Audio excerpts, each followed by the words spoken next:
Chapter 8. Memory continued. The subject of memory cannot be touched upon intelligently without a consideration of the law of association, one of the important psychological principles. The law of association. What is known in psychology as the law of association is based on the fact that no idea exists in the mind except in association with other ideas. This is not generally recognized, and the majority of persons will dispute the law at first thought. But the existence and appearance of ideas in the mind are governed by a mental law as invariable and constant as the physical law of gravitation. Every idea has associations with other ideas. Ideas travel in groups, and one group is associated with another group, and so on, until in the end every idea in one's mind is associated directly or indirectly with every other idea. Theoretically, at least, it would be possible to begin with one idea in the mind of a person, and then gradually unwind his entire stock of ideas like the yarn on the ball. Our thoughts proceed according to this law. We sit down in a brown study and proceed from one subject to another, until we are unable to remember any connection between the first thought and the last. But each step of the reverie was connected with the one preceding and the one succeeding it. It is interesting to trace back these connections. Poe based one of his celebrated detective stories on this law. The reverie may be broken into by a sudden impression from outside, and we will then proceed from that impression, connecting it with something else already in our experience, and starting a new chain of sequence. Often we fail to trace the associations governing our ideas, but the chain is there nevertheless. One may think of a past scene or experience without any apparent cause. A little thought will show that something seen, or a few notes of a song floating to the ears, or the fragrance of a flower, has supplied the connecting link between the past and the present. A suggestion of mignonette will recall some past event in which the perfume played a part. Someone's handkerchief, perhaps, carried the same odor. Or an old familiar tune reminds one of someone, something, or some place in the past. A familiar feature in the countenance of a passerby will start one thinking of someone else who had that kind of a mouth, that shaped nose, or that expression of the eye, and away he will be off in a sequence of remembered experiences. Often the starting idea, or the connecting links, may appear but dimly in consciousness, but rest assured they are always there. In fact, we frequently accept this law, unconsciously and without realizing its actual existence. For instance, one makes a remark, and at once we wonder, how did he come to think of that? And, if we are shrewd, we may discover what was in his mind before he spoke. There are two general classes of association of ideas in memory, viz., 1. Association of contiguity, and 2. Logical association. Association of contiguity is that form of association depending upon the previous association in time or space of ideas which have been impressed on the mind. For instance, if you met Mr. and Mrs. Wetterhorn and were introduced to them one after the other, thereafter you will naturally remember Mr. W. When you think of Mrs. W., and vice versa. You will naturally remember Napoleon when you think of Wellington, or Benedict Arnold when you think of Major Andre Tilde. Copyright. For the same reason, you will also naturally remember B and C when you think of A. Likewise, you will think of abstract time when you think of abstract space, of thunder when you think of lightning, of colic when you recall green apples, of lovemaking and moonlight nights when you think of college days. In the same way we remember things which occurred just before or just after the event in our mind at the moment of things near in space to the thing of which we are thinking. Logical association depends upon the relation of likeness or difference between several things thought of. Things thus associated may have never come into the mind at the same previous time, nor are they necessarily connected in time and space.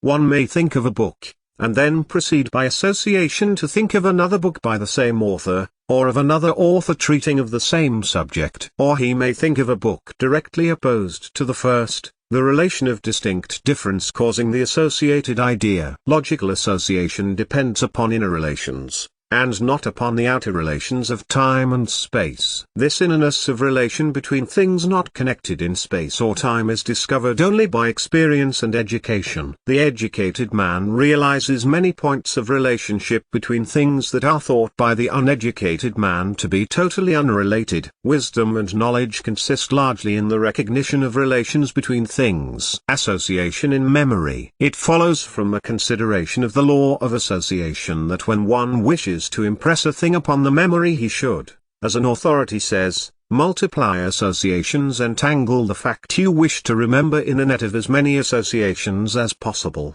especially those that are logical. Hence the advice to place your facts in groups and classes in the memory. As Blackie says, nothing helps the mind so much as order and classification. Classes are always few. Individuals many. To know the class well is to know what is most essential in the character of the individual, and what burdens the memory least to retain. Repetition in memory. Another important principle of memory is that the impressions acquire depth and clearness by repetition. Repeat a line of poetry once, and you may remember it. Repeat it again, and your chances of remembering it are greatly increased. Repeat it a sufficient number of times, and you cannot escape remembering it. The illustration of the phonograph record will help you to understand the reason of this. The rule is, constant repetition deepens memory impressions. Frequent reviewing and recalling what has been memorized tends to keep the records clear and clean, beside deepening the impression at each review. General rules of memory. The following general rules will be of service to the student who wishes to develop his memory,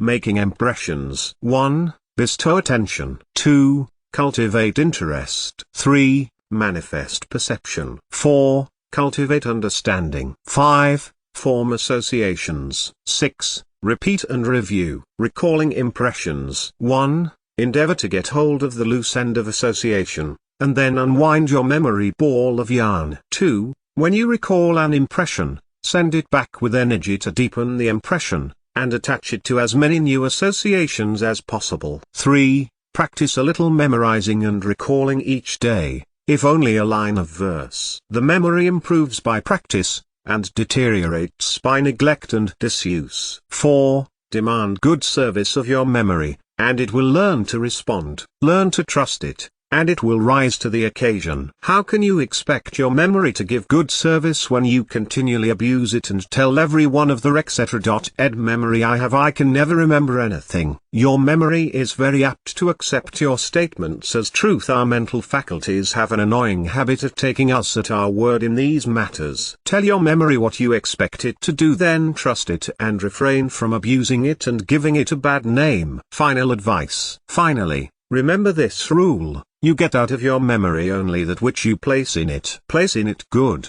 clear, deep impressions, and it will reproduce good, clear, strong recollections. Think of your memory as a phonographic record, and take care that you place the right kind of impressions upon it. In memory you reap that which you have sown. You must give to the memory before you can receive from it. Of one thing you may rest assured, namely, that unless you take sufficient interest in the things to be remembered, you will find that the memory will not take sufficient interest in them to remember them. Memory demands interest before it will take interest in the task. It demands attention before it will give attention. It demands understanding before it will give understanding. It demands association before it will respond to association. It demands repetition before it will repeat. The memory is a splendid instrument, but it stands on its dignity and asserts its rights. It belongs to the old dispensation. It demands compensation and believes in giving only in equal measure to what it receives. Our advice is to get acquainted with your memory,